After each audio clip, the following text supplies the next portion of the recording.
So, what do you have to say about the Yuga cycle of the ages and our conscious awakening? Because I just interviewed Barbara Marx Hubbard yesterday, and Mhm. she was talking about this, and it made me aware of the fact that if we don't wake up to a new level of consciousness, like Einstein once said, if we don't, we're never going to come up with the solutions to the problems from the same level of awareness that created the problems.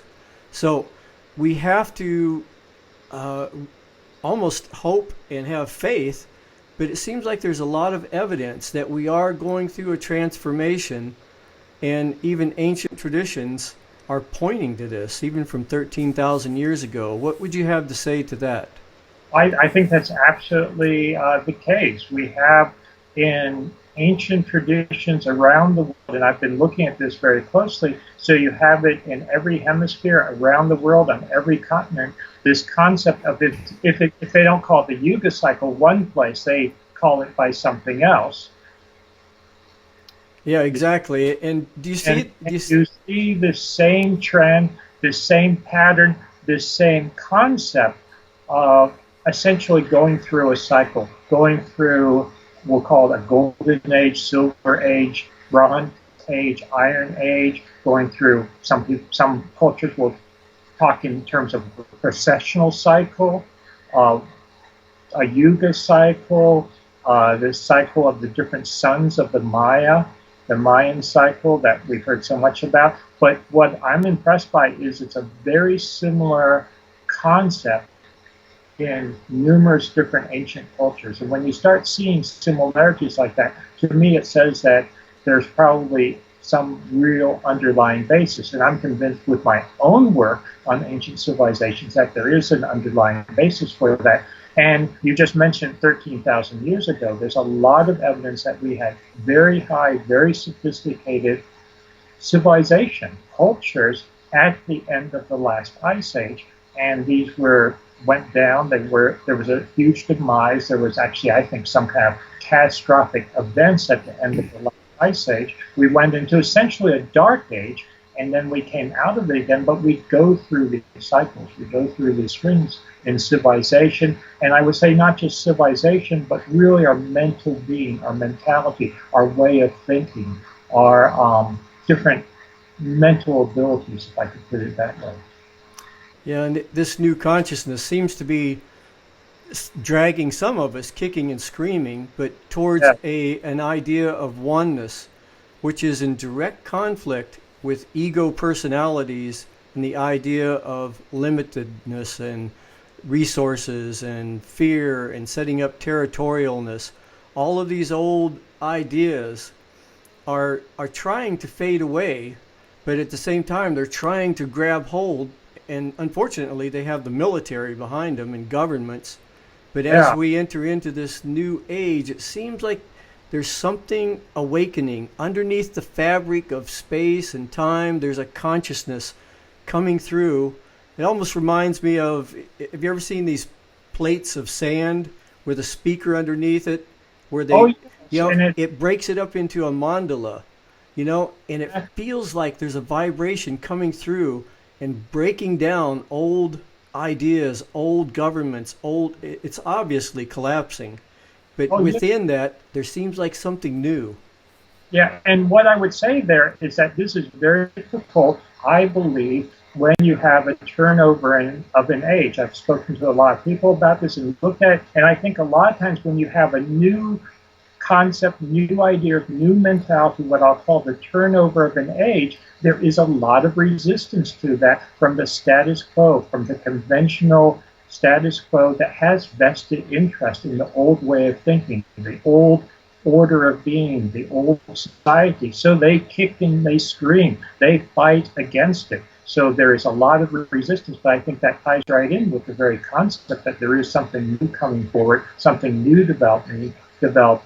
And like you say, really a new consciousness, if you want to call it a new vibration, a new pattern, and very much a new way, which is in fact, I would say, an old way of thinking. We're going back to our very ancient roots, the concept of the unity of all humanity. More than that, I believe the concept of the unity of all earth, all creatures on earth. and that we have to really get back to the concept that we don't destroy, we don't abuse the earth, we don't abuse ourselves and other organisms, we don't exploit each other and organisms, but we see ourselves as, and I'm a firm believer in this, that we need to see ourselves as a unified whole. And what we do makes a difference.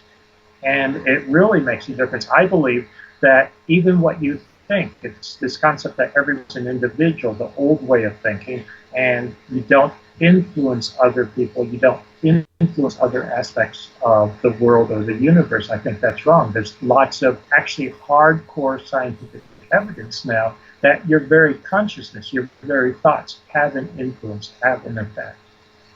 Yeah, I mean, even since the double slit experiment, we know that our consciousness can affect the atoms on a very atomic level. So it only makes sense that, and this is where the internet comes in, because even now, as we're doing this and it's going to be put on the internet, there is something very mysterious about consciousness.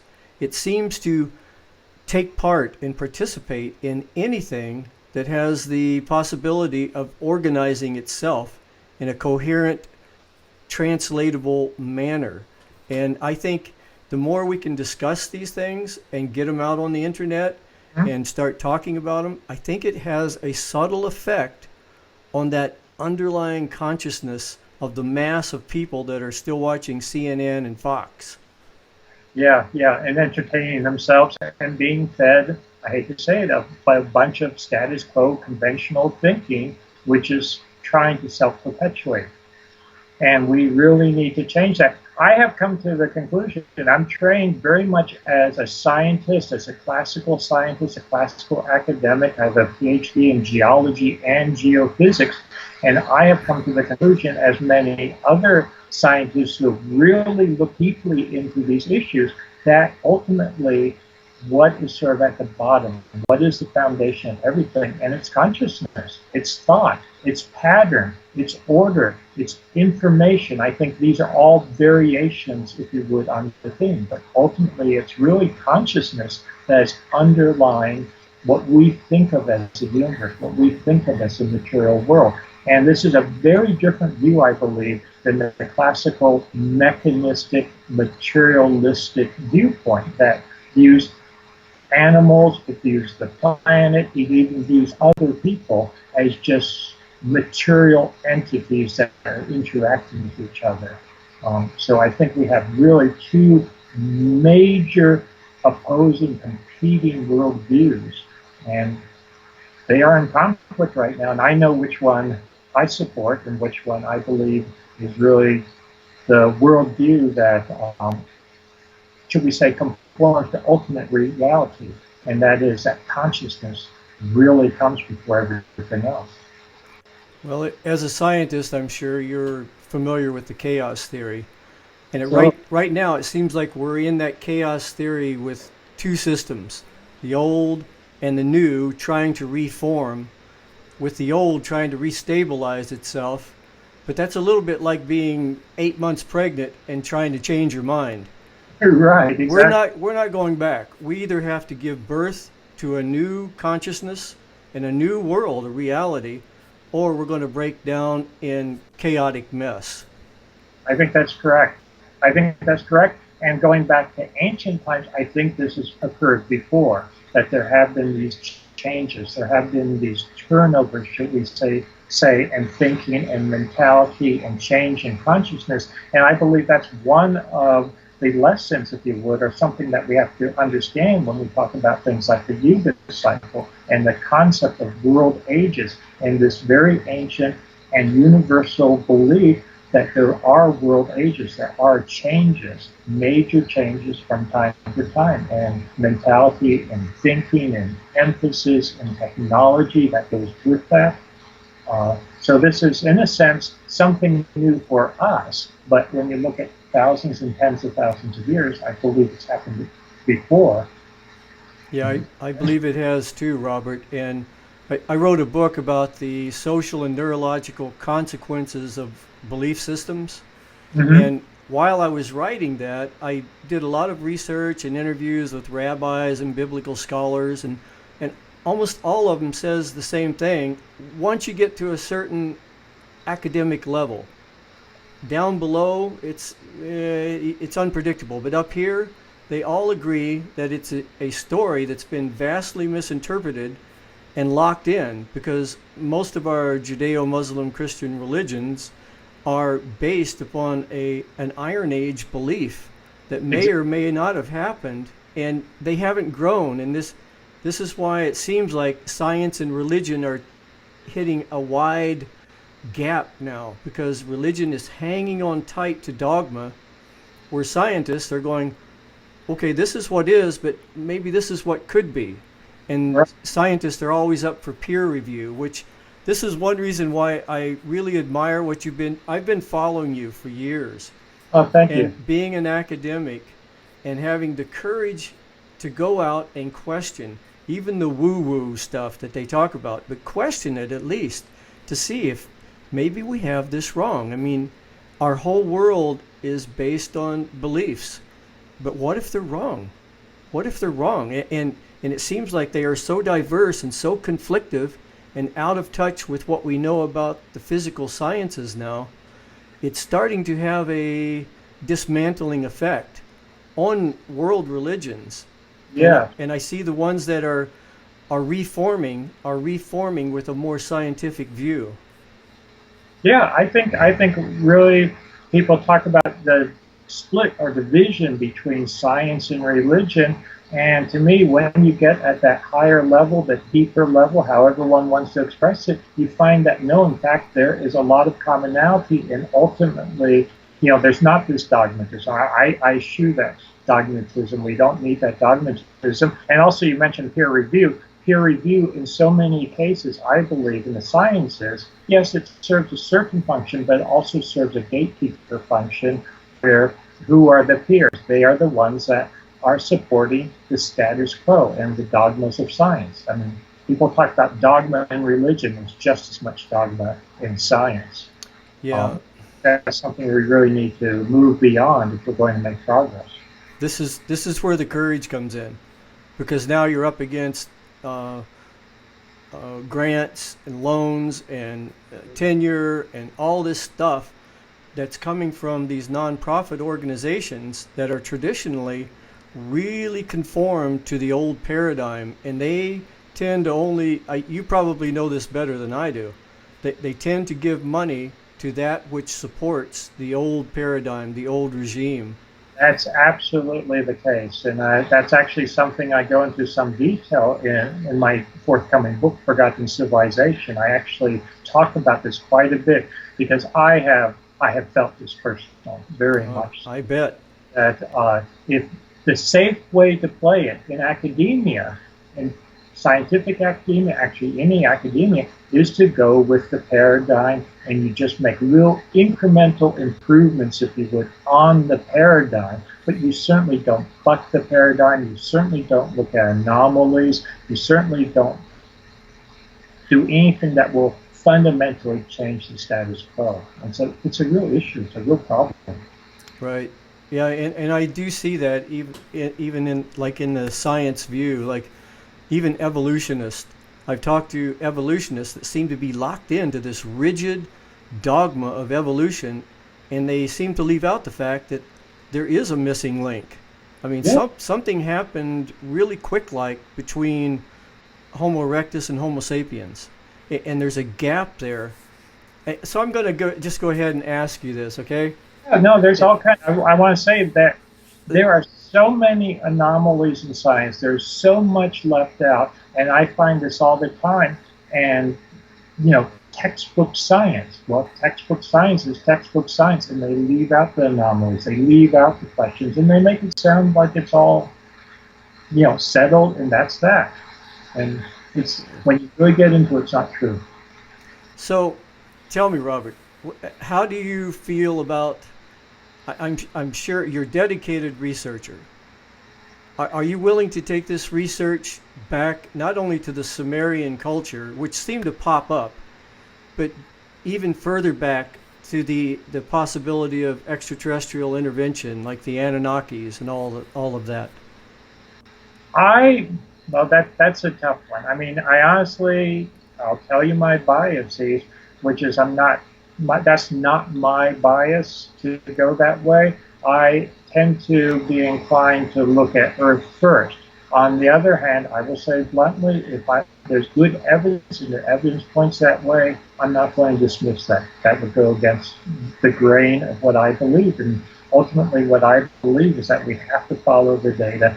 We have to follow the evidence. There's frankly no rational reason why there couldn't have been extraterrestrial intervention. I mean, there's no reason. We are here on Earth. We are intelligent beings. We've reached a certain level of technology. I don't think it's inconceivable that you could also have beings on other planets and other solar systems reaching even higher level of technology and intervening.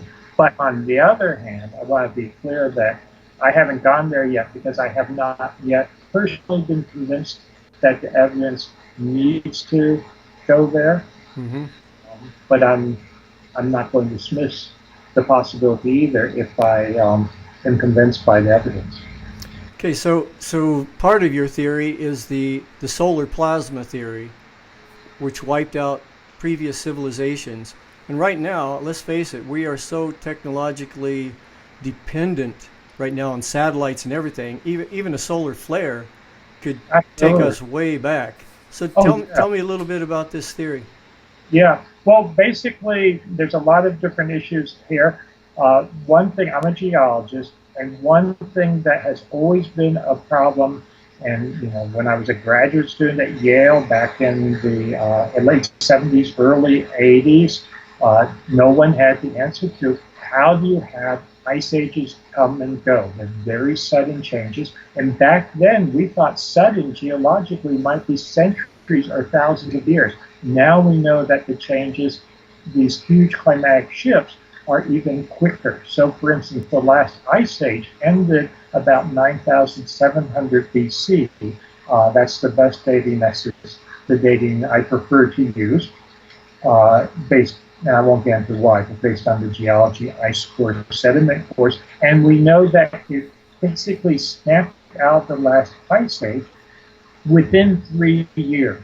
Maybe literally overnight, based on the sediment data. So how do you do that? You can't depend on some kind of gradual climate change, to do it that quickly. There's a lot of evidence now that the sun is unstable. It goes through periods of instability based on isotope data in particular, based on nitrate data, etc. There's a lot of data now that the sun was incredibly unstable at the end of the last ice age, about 12,000, 10 to 12,000 years ago, and seemed to have undergone incredible outbursts, incredible discharges, solar flares, huge coronal mass ejections, what are known as coronal mass ejections, where it gives off particles and gas, charged particles and electromagnetic fields coming out of the sun, and that these hit Earth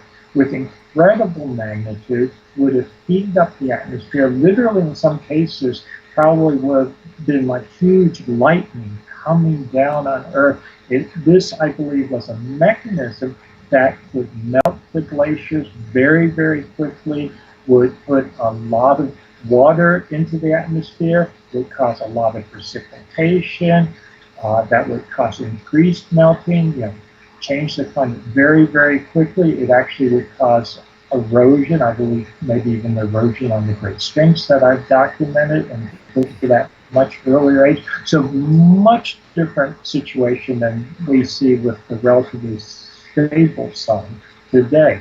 And we now know from an astrophysical point of view that stars are very unstable. Our sun is a star, and it goes through periods of stability and instability. What is interesting, and I don't want to be a doomsdayer or someone that says just, unlikely catastrophic scenarios, that's just not my nature. But when we look at solar activity over the last 12,000 years or so, it was incredibly active. The sun was incredibly active and apparently unstable about 12,000 years ago at the end of the last ice age. It went through a more lull, a period of more stability, and in the last 70 or so years, right up to the present day, it is starting to show a lot of the same activity, a lot of the instabilities that we saw 1,000 years ago. And actually, it's interesting to me that just in the last year or so, I have noticed that a lot of people are taking they're really giving a lot of attention to solar activity, even on the national news. You turn on the national news on television, and people are talking about solar flares, the latest large solar flare.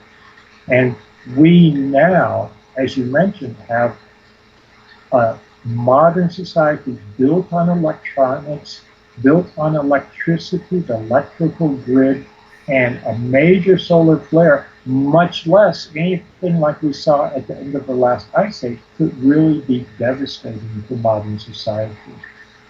And we know this is the case because we had a little inkling of that in 1859. In 1859, there was what's known now as the Carrington event. And the Carrington event was a large solar flare and a coronal mass ejection associated with it. 1859, there's not much electricity in 1859, but there were telegraph lines. There were telegraph lines that were being used with Morse code and that type of thing. When this occurred, the solar flare and coronal mass ejection in 1859, it caused incredible currents to pass through these primitive telegraph lines. It set some of the telegraph stations on fire. People were almost electrocuted. It caused incredible devastation, but only to the telegraph lines because that's essentially all the electricity there was back then. Nowadays, if we had a Carrington level event, you would have massive blackouts for not just days, but months potentially. So, I think we have to take these things seriously. Yeah, and I think one of the reasons, I mean, speaking totally as a layman, so straighten me out, if I say something that Sure. is different, but it seems like the pyramids were probably built many thousands of years ago, maybe even what we would call the golden age, and there was a lot of effort put into that. Absolutely. I mean, whether it was done by slaves or however they did it, I don't that think was a lot of effort to make a pyramid, and it seems like embedded into the pyramid is signs pointing to this point in time specifically. And it seems like they would only do that. I mean, let's face it, living way back then, I'm sure they had better things to do than to go around building pyramids. There has to be a reason for it. And it seems like one of the reasons was to tell us, look, pay attention to this time in the age. Yeah, well, I think you also have that with other legends, if we could. I don't want to use the term legend, with other ancient knowledge, let's put it that way. For instance, the Mayan calendar, that many people have been talking about the Mayan calendar coming to an end, quote unquote, in this year, 2012, December 21st, 2012. A lot of things, ancient traditions, I use that term at the moment, point to this period in time as being significant, as being something important. Let me focus on the Mayans just for a second, because I think that they tie right in with what you were talking about. They had the concept of different suns, more or less different world ages. And this gets back to our concept of Yuga cycles that we'll be talking about next month at the conference. But they had periods of world ages. One of them ends at the end of this very year. Others, the previous one ended about 5,000 years earlier, a bit over 5,000 years earlier. This is not dissimilar to the concept of the precessional cycle and things like the age of Pisces, the age of Aquarius. But what's interesting to me as a geologist is that when you start looking at patterns in the actual geological record, for instance, I mentioned ice cores and sediment cores, and you can start looking at climatic patterns, which ultimately tie to the sun and solar instabilities. You see the same periodicity, the same cycles in nature as, for instance, the Mayans or other traditions talk about. So I think this is not coincidental at all. I think that they were very attuned to nature, very attuned to the cosmos around them. And we talked about this earlier today, how the concept of unity, this concept of oneness between all people, but also with nature, I think this is very real for them. And we need to take their traditions, we need to take their prophecies, if I could use that term, very seriously. If we don't, it's to our detriment. So I think there's a lot to learn from the ancient concept of cycles. Yeah, and the good thing about it is you don't have to totally believe something to take it serious. Exactly, exactly. Oh, in fact, I'm a great one, I gotta say, and I hope this will come out. I, in some level, don't believe anything, but I take everything seriously, and I want to look at it. I'm not going to, personally, my view is I don't just buy dogma, I just don't buy what people feed me. I really want to look at the data, I really want to give it a fair shake. So I make that between believing and being open-minded, really looking at the possibilities, looking at the data, and data includes the traditions of the ancient people. Yeah, in my book, I came out with definitions, and the definition of belief is pretending like you know something that you don't, and eventually forgetting that you were pretending. Yeah, I like that. Yeah, I like that we very get much. so That's locked in, true. and then what happens is when you have a belief, and you know it's not grounded in science or experience, you have a Mm-hmm. tendency to feel insecure with it, and that insecurity comes out as defensiveness and sometimes Yeah, aggression to protect that belief. exactly. And sometimes I think you're right. I find that when people protest too much, as they say, when they hold on to a belief too much, it is because of insecurity. It's not because there's real data or a real basis to support that belief. They feel they have to defend it because they know how weak it ultimately is, whether they know that consciously or that's a subconscious, um, you know, understanding of it. So it seems like you've done some reading of Edgar Casey.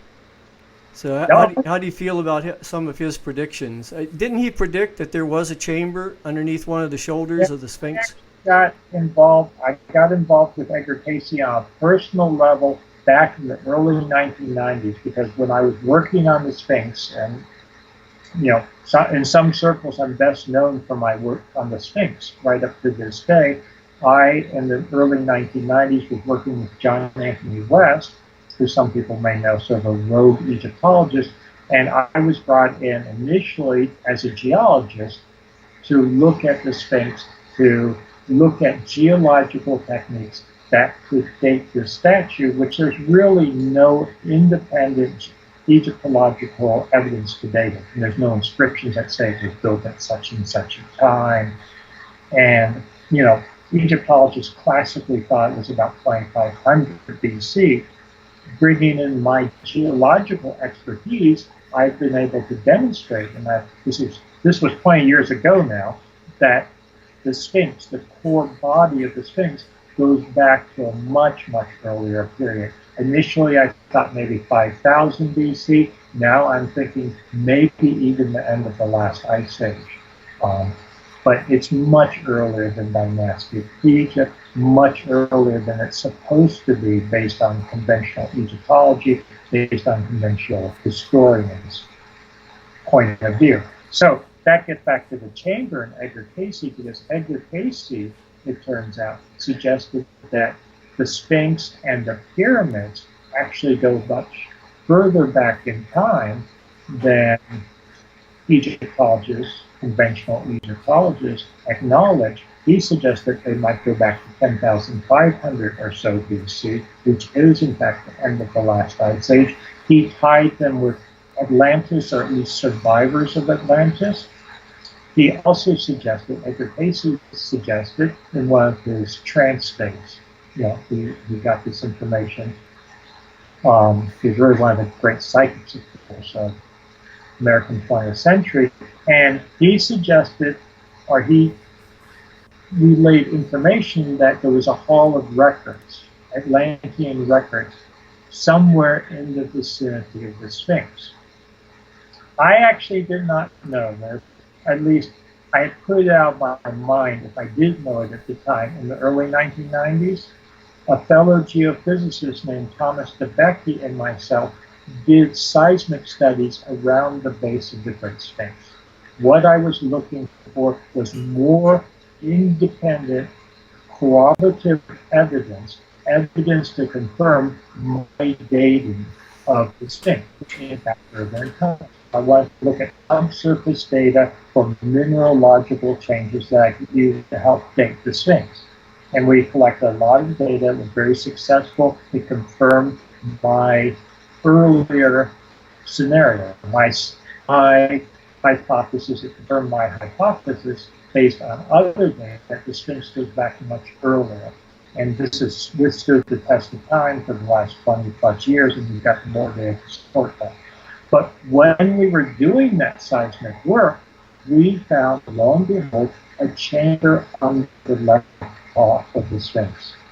A fairly large chamber, 5 to 12 meters on a side or so. And at that point, I somehow wasn't really aware of Edgar Cayce's specific predictions about a chamber in the vicinity of the Sphinx. I got a call from my office. I was sitting in my office at Boston University. I got a call from the office of the ARE, the Association for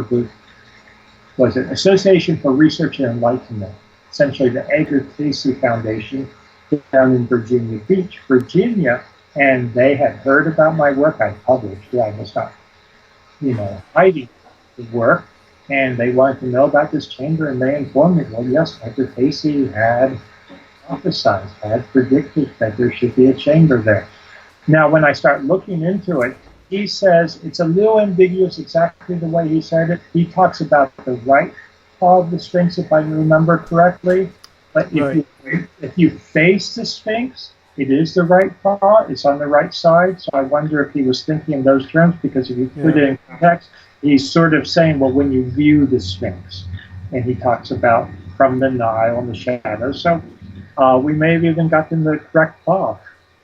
Or got the correct paw. So I don't know what to make of this. I mean, I noticed when they tried to disprove, they didn't say it was your theory, but when they tried to disprove it, it seems like they drilled down at an angle that would probably have never hit the chamber.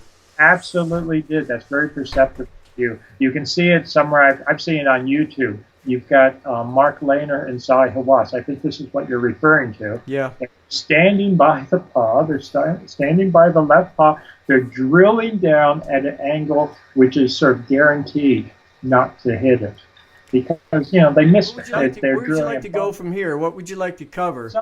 Something that Katie just reminded me about is, I don't know if this is worthwhile getting into, but we're talking about the Yuga cycle. We were talking successional ages and changing cycle. Right now, we are at the end, of course, of the age of Pisces and going to age of Aquarius, and that traditionally indicates a change in mentality from more belief-oriented, religious-oriented belief system to more what I would say maybe understanding, trying to search for the actual answers. Right. Well, and it's interesting, too, that if you interpret the Bible correctly, it says that Jesus will be here till the end of the world, but actually the Hebrew word is end of the ages. Exactly. And so I think right now we are going through that transition from Pisces to Aquarius, which just really means a different way of thinking about things, a different consciousness, a different approach. Yeah. And some people argue about, well, when is the age of Aquarius going to occur? But I personally think we're in that transition right now, that we're already starting to see that transition. Yeah, it's not going to happen at 12 noon on a certain date. It's organic in so many ways, and it's hard to say when a flower starts being a flower because it's a gradual process. Exactly. Exactly. So let me see here, Robert. I had a few things I was going to ask you about here. Anything you like. Okay. Yeah, we got talking about all kinds of things. I think one of the things that'd be interesting to cover is, and this is something that's sort of I've noticed on a personal level, is Mm-hmm. the more balanced I can become inside myself as a man, balanced with my feminine energy, it, Mm-hmm. the more it clears things up. It's almost like brings things into focus, and it changes how I react and deal with the world. Like as a man with male energy, I would deal with the world like that, just a Yeah. solid thump. But with Yeah. feminine energy, I deal with it more like a gentle push. Yeah. And I've noticed that being married and being in Mm-hmm. love, I've noticed her energy when it comes at me. I don't notice that it's done its thing until it's over. It's not conflictive. It's not combative. It's Yeah. it's like a gentle transformation of whatever it is we're dealing with. Mhm. Does that make sense to you? That makes sense to me, and I wonder. I'm thinking as you say that, as we go through this hopefully transition, uh, you know, consciousness transition as a collective group, that maybe we're going from less that combative, male, assertive, dominant force to more cooperation. Again, I think that ties in with the concept of the oneness of the unity. Uh, Yeah. and I don't know, maybe in our society it's been more traditional that males are these strong, self-centered, egotistical individuals versus it's been considered more feminine to be cooperative, to be sharing, to work together. I mean, I hate to stereotype too much, but I do see us collectively going more toward that balance, or I hope we're going toward that Yeah, balance. one of the things I bring up in my book, I have a whole chapter on women, and I think two things that's been overlooked by the patriarchal organizations Yeah. are women. Hmm. Wait till women start waking up and realizing they have power, and the Yeah. internet. The internet. This is why they want to control it so much. They want to grab hold of the internet because this is how we're going to communicate about these ideas, and they're powerful. Once you have an idea that it's time, and it's starting to shift. I can feel it inside myself, and I remember back. I'm sure you. Do you remember when you first started learning how to ride a bike? How Oh, difficult it was? yeah. Yeah. Because you were doing it with your left brain. You were thinking, oh, I'm falling to the left, so I got to pull it to the right. And Yeah, it exactly. was like awkward, and you fall and fall. But there comes a magical moment of transference and coherence when your body mind takes over. And Right. all of a sudden, you realize that you're not only not falling, you can't. You Yeah. can't make yourself fall anymore. Something Yeah. has taken over on a new level of consciousness. Right. Right. And actually, as you were saying, I was thinking that when you're first learning, you're thinking about so consciously, so rationally, Right? and trying to think every little thing through. And that's when you mess up. That's when you make the mistakes. That's when you falter. Versus if once it's ingrained, once it's fluid, then in a sense you can't. Yeah, and I think this is where the scientific community has become a little bit dogmatized too, because I think we're getting into realms where religion used to have control of that realm. These Right. real subtle energies, these spiritual realms and consciousness used to be the C word in science. You didn't even say it. But now it's becoming the focus of a lot of scientific investigation. So Yeah. I think this balance is coming into play and will eventually probably braid religion and science together in such a way that it will become a new creature of research. Yeah, I'm looking forward to that day. I'm hoping that will be the case. And actually, going back in time, again, I'm very interested in ancient cultures, ancient civilizations, and I believe that they had a different approach, a different way that we can learn from. And traditionally, I believe there was not this dichotomy between science and religion. In fact, we talk about, for instance, I'll call him the Egyptologist. He did a lot of work in Egypt.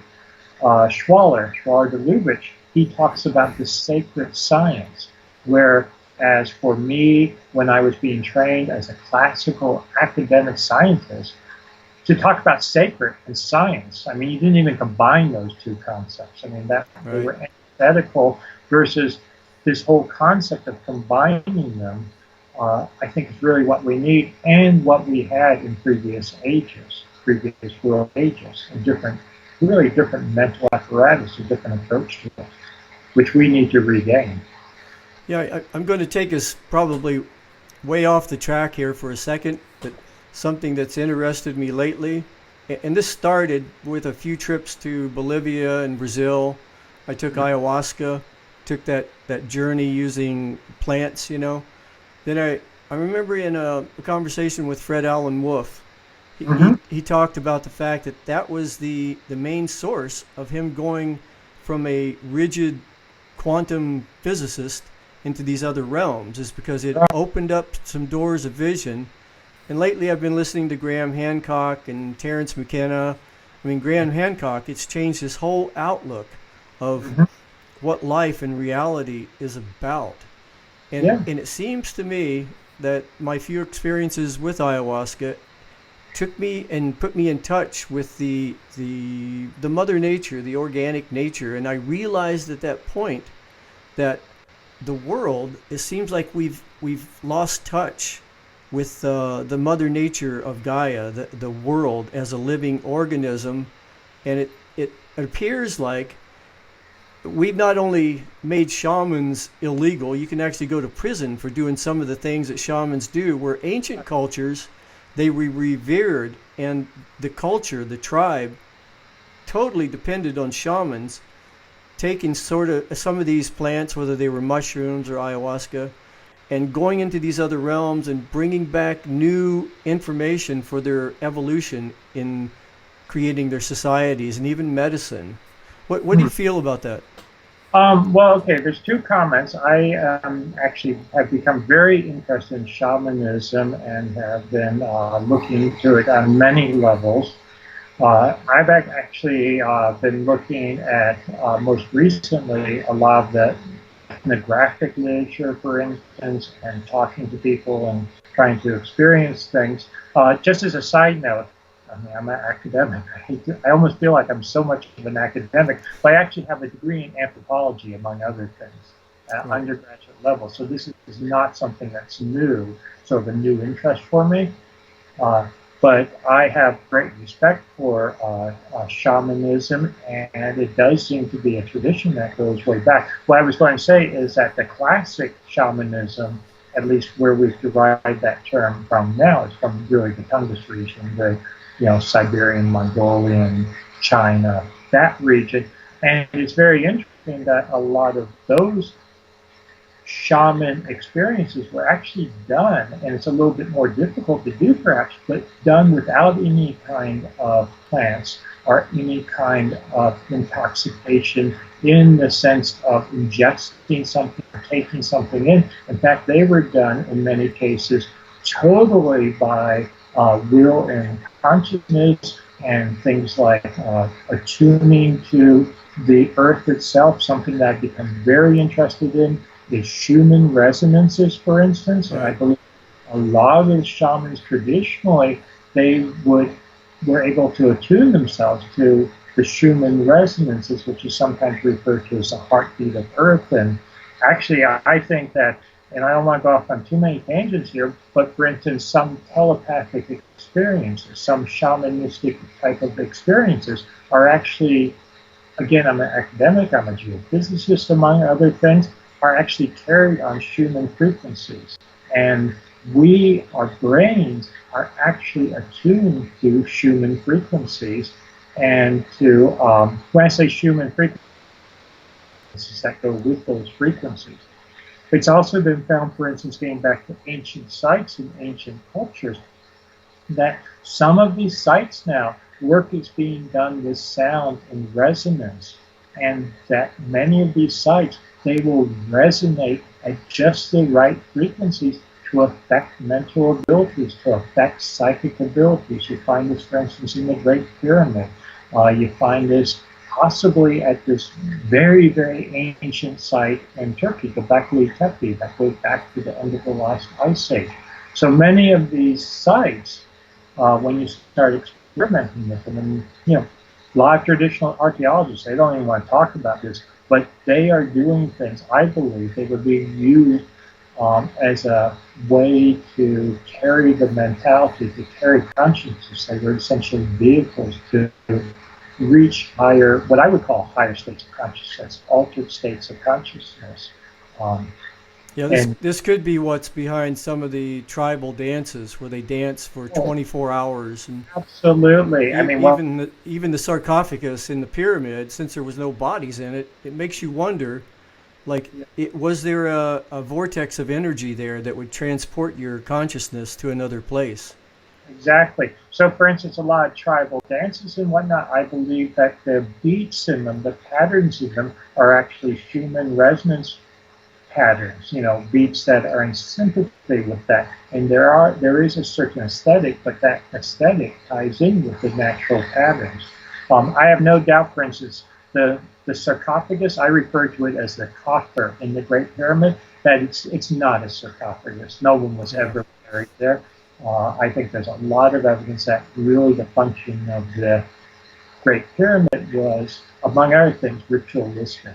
For carrying out rituals, for carrying out procedures, should we say, that would alter states of consciousness for those involved with it. Yeah. I think as we can continue this research and get more secular people involved in archaeology, we're going to escape a lot of the politics involved in Egypt. And Zahi Hawass, I mean, you don't even bring his name up to Art Bell, but this guy, I think he's been captured in sort of a trap there. Yeah. I don't know what the latest word on Zahi Hawass is, so I really don't want to speak to it, but of course he's not in power at the moment, as I understand it. With the turnover of the regime in Egypt, I have understood that, very serious charges. Some people want to bring very serious charges against Zahi Hawass. Yeah, he's been in control of that for a long time.